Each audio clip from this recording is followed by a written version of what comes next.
Xoli, yes, has been working this story for us, especially the politics of it. If pundits, analysts are to be believed, Xoli, Tom Moyane owed his continued stay at Sars to former President Jacob Zuma. And if the events of the past 4 hours are anything to go by, that the wheels are coming off.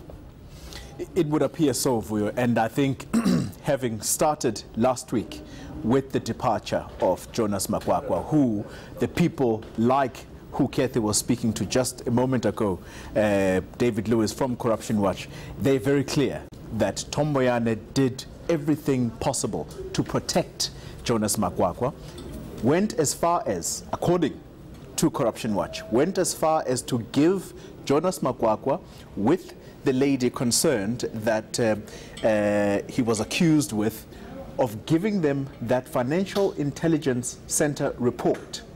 Remember the report that picked up these irregular payments to Makwakwa's private bank account.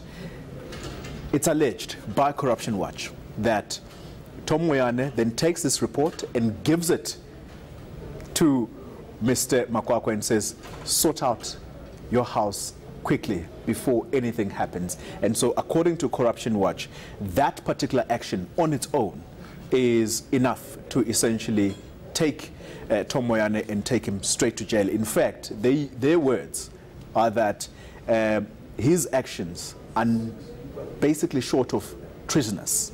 And that's how important, or that's how bad this whole situation was with the Jonas Makwakwa issue. And of course, there have been other issues, Vuyo.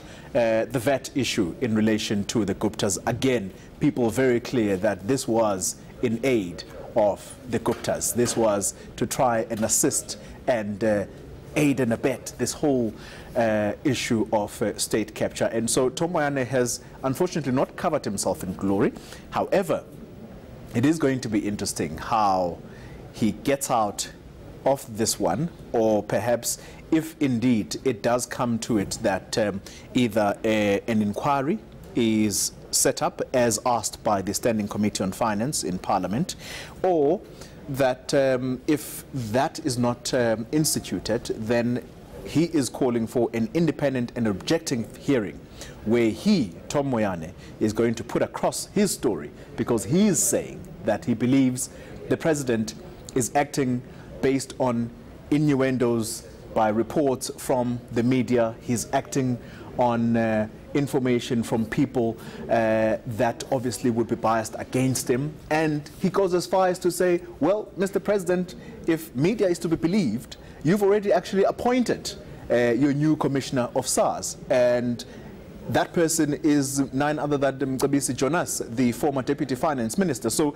it's very clear you've made up your mind, but what you've not done is give me the space to put my side of the story across. And if you want me gone, unfortunately, you're going to have to do it by the book. And so the question, therefore, is the president prepared for Tom Moyane to sit a day longer in office? Because there was a deadline that he issued, by the way, Tom Moyane, that if by 9:30 this evening, that letter, well, if Ramaphosa has not given him the assurance that he will institute one of these procedural inquiries, then the president has another matter coming, or has another surprise coming his way, and that is basically Tom Moyane going to court to file an urgent application to interdict him being dismissed or suspended.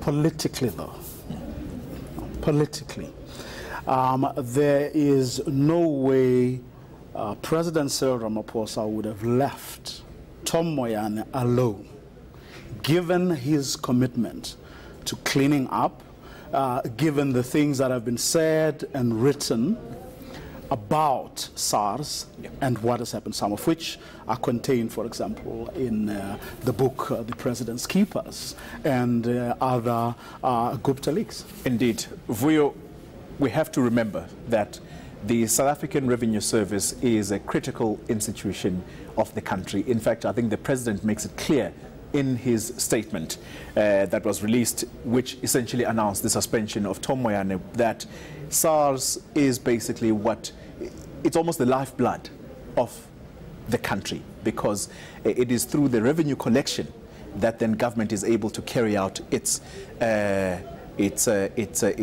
constitutional mandate of providing service delivery to the people of this country. And so, politically, as you rightly point out, it would go against the grain. It would go against the very message of fighting corruption if President Cyril Ramaphosa were to keep a person like Tom Moyane, who is reported to be so heavily implicated in aiding and abetting state capture. And so his message of we're going to root out corruption would essentially sound hollow if people like Tom Moyane remained in their position. And Vuyo, it does appear that they are falling one by one. All the so-called individuals that have been implicated or that are implicated in the so-called state capture, they do seem to be falling one by one.